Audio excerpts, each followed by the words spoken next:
So ಎಲ್ಲರಿಗೂ ನಮಸ್ಕಾರ. ನೀವು ನೋಡ್ತಾ ಇದ್ದೀರಾ ಮೋಕ್ಷಿತ್ ನಂಜಪ್ಪ ವ್ಲಾಗ್ಸ್. ಆ್ಯಂಡ್ ನಿಮ್ಮೆಲ್ಲರಿಗೂ ಗೊತ್ತಿರುವಂಗೆ ನಾನೊಬ್ಬ Duke 390 proud owner with damages. ಹಾಗೆ ಹೇಳ್ತಾ ಇವತ್ತು ನಮ್ಮೊಟ್ಟಿಗಿರೋ ಬೈಕ್ ಬಂದು ಡ್ಯೂಕ್ 250 ಬೈಕ್ ಇರೋದು. ಸೊ 2024 ಮಾಡಲ್ 2025 ಮಾಡಲ್ ಆಗುತ್ತಿಲ್ಲ, BS6 ಇಂಜಿನ್ ಆಗಿರುತ್ತೆ. ಸೊ ನೋಡೋಕ್ಕೆ ಹೀಗೆ ಕಾಣುತ್ತೆ, ಫುಲ್ ಅಲ್ಟಿಮೇಟ್ ಒಳ್ಳೆ ಅದು ಟ್ರಾನ್ಸ್ಫಾರ್ಮರ್ ಕಣ್ಣೆ ಕಾಣಿಸ್ತದೆ. And thank you KTM Kushalnagar ಈ ಬೈಕ್ನ ಪ್ರೊವೈಡ್ ಮಾಡೋದಕ್ಕೆ ಒಂದು ಟೆಸ್ಟ್ ರೈಡಿಗೆ. ಅವ್ರ ಹೆಸರು ಯುಗಾನ ಏನೋ ಇದೆ. So thank you bro. ಹಾಗೆ ಹೇಳ್ತಾ ಓವರ್ ಆಲ್ ಲುಕ್ಕು ಆ್ಯಕ್ಚುಲಿ ಹೀಗೆ ಕಾಣುತ್ತೆ. ಆ್ಯಂಡ್ ಇದರಲ್ಲಿ ಬಂದು ಫ್ರಂಟಲ್ಲಿ WP ಅಪ್ಸೈಡ್ ಡೌನ್ ಫೋಕ್ ಇರುತ್ತೆ. ಆ್ಯಂಡ್ ಸೆಂಟರಲ್ಲಿ ಮೋನೋಶಾಕು ಸೈಡಿಗೆ ಕೊಟ್ಟಿದ್ದಾನೆ. ಮುಂಚೆ ಸೆಂಟ್ರಲ್ಲಿ ಇರ್ತಿತ್ತು, ಈಗ ಸೈಡಿಗೆ ಕೊಟ್ಟಿದ್ದಾನೆ. And same old under belly exhaust. Dual channel ABS ಆಗಿರುತ್ತೆ. ಅದೇನು LC4C ಅಂತ ಇದೆ, ಅದು ಏನು ಅಂತ ಗೊತ್ತಿಲ್ಲ. ಹಾಗೆ ಹೇಳ್ತಾ ರೈಡ್ ಬೈ ವೈರ್ ಬೈಕ್ ಆಗಿರುತ್ತೆ ಇದು. ಆ್ಯಂಡ್ ಬ್ಯಾಕಲ್ಲಿ ನೋಡುವಂಗಿದ್ರೆ ಈ ಟೈಲ್ ತುಂಬ ಲಾಂಗ್ ಆಗಿರ್ತಿತ್ತು ಮುಂಚೆ, ಈಗ ಸ್ವಲ್ಪ ಕಮ್ಮಿ ಮಾಡಿ ಇಲ್ಲಿ ರೆಕ್ಕೆ ಎಲ್ಲ ಕೊಟ್ಬಿಟ್ಟಿದ್ದಾನೆ. ಯಾಕೆ 2 NMC ಅನಿಸುತ್ತೆ. And same indicator, sari guard, ಅದು ಇದು ಅಂತೆಲ್ಲ ಹೇಳ್ಬಿಟ್ಟು ಓವರ್ ಆಲ್ ಆಗಿ ಬೈಕ್ ಹೀಗೆ ಕಾಣುತ್ತೆ. ಆ್ಯಂಡ್ ಮಿರರ್ ತುಂಬ ಚೆನ್ನಾಗಿ ಕೊಟ್ಟಿದ್ದಾನೆ. ಒಂಥರ ಹಳೆ RCದು ಮಿರರ್ ಇರ್ತಿತ್ತಲ್ಲ ಆ ಥರ ಕಾಣಿಸ್ತಾ ಇದೆ. ಬಟ್ ನಮ್ಮ ಡ್ಯೂಕ್ 390 ಎಲ್ಲ ಓಲ್ಡ್, ತುಂಬ ಹಳೆ ಕಾಲದವ್ರ ಥರ ಕೊಟ್ಟಿದ್ರು. ಆ್ಯಂಡ್ ಈ ಸೈಡಲ್ಲಿ USB ಸಾಕೆಟ್ ಕೊಟ್ಟಿದ್ದಾನೆ, ನಾನು ಈಗ ಅಬ್ಸರ್ವ್ ಮಾಡ್ತಿರೋದು. 250 ಕೂಡ ಈಗ ಏನು TFT ಡಿಸ್ಪ್ಲೇ ಬರೋಕ್ಕೆ ಸ್ಟಾರ್ಟ್ ಆಗಿದೆ. ಅದೇ ಸೇಮ್ ಬಟನ್ಸು, ಏನೆಲ್ಲ ಆಪ್ಷನ್ಸ್ಗಳಿದೆ, ಅದರೊಟ್ಟಿಗೆ ಮೋಡ್ಸ್ ಎಲ್ಲ ಏನೆಲ್ಲ ಇರಬೇಕು, motorcycle, ride mode, ABS, ಮತ್ತು ಟ್ರಾಕ್ಷನ್ ಕಂಟ್ರೋಲ್ ಇದೆ, ಏನು ಕತೆ ಗೊತ್ತಿಲ್ಲ, ನೇವಿಗೇಷನ್ ಇದೆ, quick selector, connectivity, quick shifter plus ಅಂತೆಲ್ಲ ಇದೆ. ಸೊ ಸುಮಾರು ಬೇಜಾನು ಏನು ಫೀಚರ್ಸ್ಗಳನ್ನ ಕೊಟ್ಟಿದ್ದಾನೆ. ಅದರೊಟ್ಟಿಗೆ ಹೆಡ್ಲೈಟ್ ಒಂದು ತುಂಬ ಡಿಫ್ರೆಂಟಾಗಿ ಕೊಟ್ಟಿದ್ದಾನೆ. ಅದು ಆಲ್ಮೋಸ್ಟ್ ಡ್ಯೂಕ್ 1290 ಸೂಪರ್ ಡ್ಯೂಕಿಂದ ಇನ್ಸ್ಪೈರ್ ಆಗಿರೋ ಡಿಸೈನ್ ಅಂತ ತಿಳ್ಕೊಂಡಿದ್ದೀನಿ ಇದು. ಆ್ಯಂಡ್ ಲಿಕ್ವಿಡ್ ಕೂಲ್ಡ್ ಇಂಜಿನ್ ಆಗಿರುತ್ತೆ, ಪರವಾಗಿಲ್ಲ. ಬಟ್ ನನಗೆ ಒಂದು ಇಷ್ಟ ಆಗೋದಿಲ್ಲ ಏನಂತ ಹೇಳಿದ್ರೆ ಈ ಬಾಡಿ. ಇವರು ಲೈಕ್ ಸಿಕ್ಕಾಬಟ್ಟೆ ಎಲ್ಲ ಫೈಬರ್ ಕೊಟ್ಬಿಟ್ಟಿರ್ತಾನೆ. ಏನಾದ್ರು ಸ್ವಲ್ಪ ಆಚೆ ಆದರೂ ಕೂಡ ಮುಗೀತು ಕತೆ ಅಲ್ಲಿಗೆ. ಓವರ್ ಆಲ್ ಆಗಿ ಡ್ಯೂಕ್ KTM ಡ್ಯೂಕ್ 250 ಹೀಗೆ ಕಾಣುತ್ತೆ. ಇನ್ನೊಂದ್ಸಲ ಓಡಿಸ್ಬಿಟ್ಟಿದ್ದಾರೆ, ಎಕ್ಸ್ಪೀರಿಯನ್ಸ್ ತೊಗೊಳ್ಳೋಣ. ಸೊ ಓಡಿಸೋಕ್ಕಿಂತ ಮುಂಚೆ ನಿಮಗೊಂದು ಹೇಳಬೇಕಾದ ವಿಷಯ ಏನು ಅಂದರೆ, ಸೀಟು ಸಾಫ್ಟ್ವೇರ್ ಸೈಡೇ ಇದ್ದರೂ ಕೂಡ ಒಳಗಡೆ ಫೋಮ್ ಸ್ವಲ್ಪ ಕಮ್ಮಿ ಇದೆ ಅಂತ ತಿಳ್ಕೊಂಡಿದ್ದೀನಿ. ಆ್ಯಂಡ್ ಇನ್ನೊಂದು ಮೇಜರ್ ವಿಷಯ ಏನು ಅಂತ ಹೇಳಿದರೆ, ಎಲ್ಲ ರೈಡರ್ಸ್ಗಳಿಗೆ ನಾನು ಹೇಳೋದು, ನಿಮ್ಮ ಹತ್ರ ಒಂದು ಅಡ್ವೆಂಚರ್ ಲುಕ್ಕಿಂಗ್ ಬೈಕ್ ಇದೆ ಅಂತ ಹೇಳಿದ ಕಾರಣ ನಿಮಗೆ ನೂರಾರು ಸಾವಿರಾರು ಗಟ್ಟಲೆ ರೈಡ್ನ ಆರಾಮಾಗಿ ಹೋಗೋಕ್ಕಾಗಲ್ಲ. ಯಾಕೆ ಅಂತ ಕೇಳಿದರೆ, ಸೀಟ್ ಅಗಲ ಇರಬೇಕು. ಅಗಲ ಇದ್ದಾಗ ನಮ್ಮ ಬ್ಯಾಕ್ ಸ್ವಲ್ಪ ಆರಾಮಾಗಿ ಇದ್ರ ಮೇಲೆ ಪ್ಲೇಸ್ ಆದಾಗ ಮಾತ್ರ ನಮಗೆ ಕಂಫರ್ಟ್ನೆಸ್ ಅಂತ ಅನಿಸುತ್ತೆ. ಅದು ಬಿಟ್ಟು ತುಂಬ ಲೀನಾಗಿದ್ದರೆ, ಲೈಕ್ ಅಗಲನೂ ಬೇಕು ಲೀನೂ ಬೇಕು, ಬರೀ ಲೀನೇ ಆಗಿದ್ದರೆ ಲಾಂಗ್ ರೈಡ್ ಹೋಗೋಕ್ಕಾಗಲ್ಲ. ಯಾಕಂದರೆ ಪ್ರೀವಿಯಸ್ಲಿ ನೀವು ಎಕ್ಸ್ಪಲ್ಸ್ 200 ನಂದು ವ್ಲಾಗ್ ನೋಡಿದ್ದೀರಲ್ಲ, ಅದರಲ್ಲಿ ಯಾರಿಗೆ ಹೇಳೋದು ಹೇಳಿ, ಅಷ್ಟೆಲ್ಲ ಪೇನ್ ಆಗಿಬಿಟ್ಟಿದೆ. ಅದ್ರ ಮೇಲೆ ನಾವು ಕಲ್ತ್ಕೊಂಡಿದ್ದು ಏನಂದರೆ, ಒಂದು ಬೈಕ್ ಅಂತ ಹೇಳಿದಾಗ ನಾವು ಸೀಟ್ ಆಗಲ್ಲ ಕೂಡ ನಾವು ಚೆಕ್ ಮಾಡಬೇಕಾಗುತ್ತೆ. ಆ್ಯಂಡ್ ಇದರಲ್ಲೆಲ್ಲ KTM ಆಫ್ ರೋಡು ಎಲ್ಲ ಹೊಡೆಯೋಕ್ಕಾಗಲ್ಲ, ಏನಿದ್ರು ಜಸ್ಟ್ ಸಿಟಿ ರೈಡಿಗೆ ಅಷ್ಟೇ. ಸೊ ಬನ್ನಿ ರೈಡ್ ಹೋಗೋಣ. ತುಂಬ ಅಂದರೆ ತುಂಬ ಕಾಂಪ್ಯಾಕ್ಟ್ ಆಗಿರೋ ಬೈಕ್ ಬಂದು KTM ಡ್ಯೂಕ್ 250.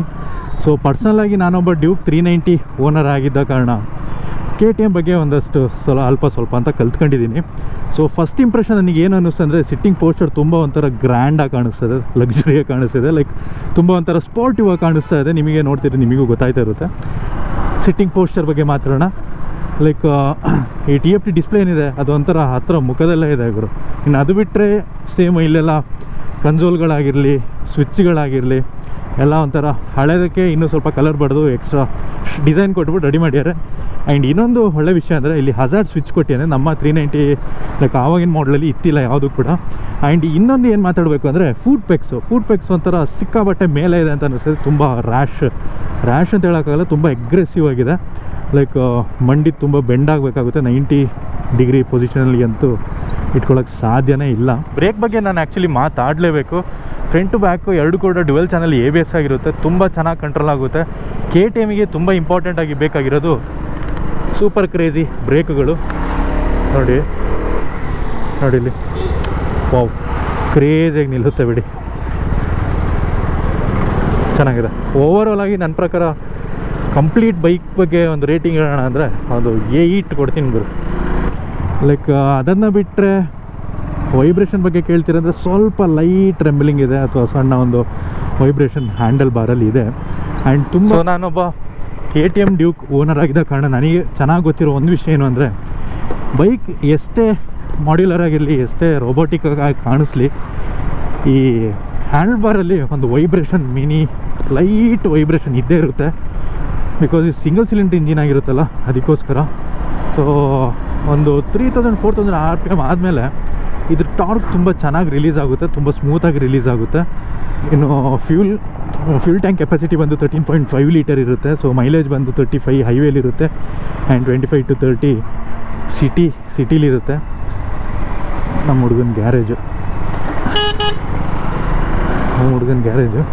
ಮತ್ತೆ ಹೋಗೋಣ ಇದಕ್ಕೆ.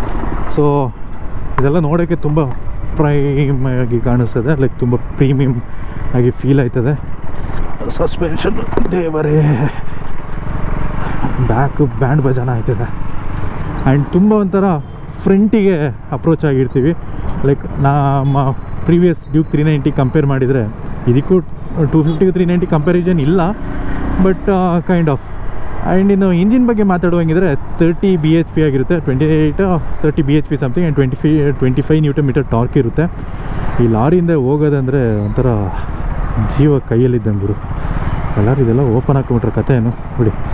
ಆ್ಯಂಡ್ ABS ರೇರ್ದು ಆಫ್ ಆಗಿದೆ ಅಂತ ತೋರಿಸ್ತಾ ಇದೆ ಇಲ್ಲಿ. ಏನು ಕತೆ ಗೊತ್ತಿಲ್ಲ, ಪೊಲೀಸರು ಯಾರನ್ನ ಕ್ಯಾಚ್ ಹಾಕೊಂಡ್ಬಿಟ್ಟಿದ್ದಾರೆ. ನನಗೂ ನಂಬರ್ ಪ್ಲೇಟ್ ಇಲ್ಲ, ರಿಜಿಸ್ಟರ್ ಆಗಲಿಲ್ಲ, ಶೋರೂಮ್ ಗಾಡಿ ಬೇರೆ, ಏನು ಹೇಳೋದು. ಹಾಗೆ ಹೇಳ್ತಾ ಮಿರರ್ ಬಗ್ಗೆ ಮಾತಾಡೋಣ. ಮಿರರ್ ತುಂಬ ವೈಡಾಗಿ ತುಂಬ ಚೆನ್ನಾಗಿ ಕಾಣಿಸ್ತಿದೆ ನೋಡಿ, ನನ್ನ ಮಸಲ್ಸೇ ಕಾಣಿಸ್ತಿದೆ. ಆ್ಯಂಡ್ ಅದನ್ನು ಬಿಟ್ಟರೆ ತುಂಬ ಸ್ಪೆಸಿಫಿಕ್ಕಾಗಿ ಏನೂ ಇಲ್ಲ. ಸೇಮ್ WP ಅಡ್ಜಸ್ಟೇಬಲ್ ಸಸ್ಪೆನ್ಷನ್ ಆಗಿರುತ್ತೆ ಫ್ರಂಟದು, ರೇರ್ದು ಮೋನೋಶಾಕ್ ಆಗಿರುತ್ತೆ. ಆ್ಯಂಡ್ ABS ಅಂತ ಏನೋ ತೋರಿಸ್ತಿದೆ, ಏನು ಕತೆ ಗೊತ್ತಿಲ್ಲ. ರಿಟರ್ನ್ ಹೋಗೋಣ. ಸೊ ಫ್ಯೂಲ್ ರಿಸರ್ವಲ್ ಇದೆ ಆ್ಯಂಡ್ ಅದ್ರ ಜೊತೆ ಎಂಥ ಟೆಂಪ್ರೇಚರ್ ಲೋ ಅಂತ ತೋರಿಸ್ತಿದೆ. ಈಗ ಸ್ಟ್ರೀಟ್ ಮೋಡಲ್ಲಿದೆ. ಸೊ ಈ ಸ್ಟ್ರೀಟ್ ಮೋಡು ಏನು ABSಗೆ ಅಪ್ಲೈ ಆಯ್ತದ ಅಥವಾ ಇಂಜಿನಿಗೆ ಅಪ್ಲೈ ಆಯ್ತದ ಗೊತ್ತಿಲ್ಲ. ಇನ್ನು ನನಗೆ ಫಸ್ಟ್ ಇಂಪ್ರೆಷನ್ ನಾನು ಆಗಲೇ ಹೇಳ್ದಂಗೆ ತುಂಬ ಏನೋ ಒಂಥರ ಲಕ್ಸುರಿಯಾಗಿ ಸ್ಟೈಲಿಶ್ ಆಗಿ ಕಾಣೋ ಬೈಕ್ ಇದು. ಲೈಕ್ ನಮ್ಮ ಪಡ್ಡೆ ಹುಡುಗರು ಅರ್ಧ ಕಡ್ದ KTM ಅಂತ ಹೋಗೋದೆ ಇದೊಂದು ಲುಕ್ಕಿಗಾಗಿ. ಸೊ ಇನ್ನು ಪವರ್ ವೈಸು ನನ್ನ ಡ್ಯೂಕ್ 390 ಇದು ಕಂಪ್ಯಾರಿಸನ್ನೇ ಇಲ್ಲ, ಯಾಕಂದರೆ ಇದು ಜಸ್ಟ್ 250cc ಆ್ಯಂಡ್ ಅದು 390cc. ಆ್ಯಂಡ್ ಸಸ್ಪೆನ್ಷನ್ ಬಿಡಿ, ಇದ್ರ ಬಗ್ಗೆ ಮಾತಾಡೋಂಗಿಲ್ಲ. ಬಿಕಾಸ್ ಪ್ರೀವಿಯಸ್ KTM ಓನರ್ ಆಗಿದ್ದಾಗಲೂ ನಂಗೆ ಅದೇ ಎಕ್ಸ್ಪೀರಿಯೆನ್ಸ್ ಆಗಿದ್ದು. ತುಂಬ ಹಾರ್ಡರ್ ಸೈಡ್ ಇರುತ್ತೆ ಸಸ್ಪೆನ್ಷನ್, ಯಾಕಂದರೆ ಇದು ಯಾವುದು ಕೂಡ ಆಫ್ ರೋಡಿಗೆ ಮಾಡಿರೋಂಥ ಬೈಕ್ಗಳಲ್ಲ.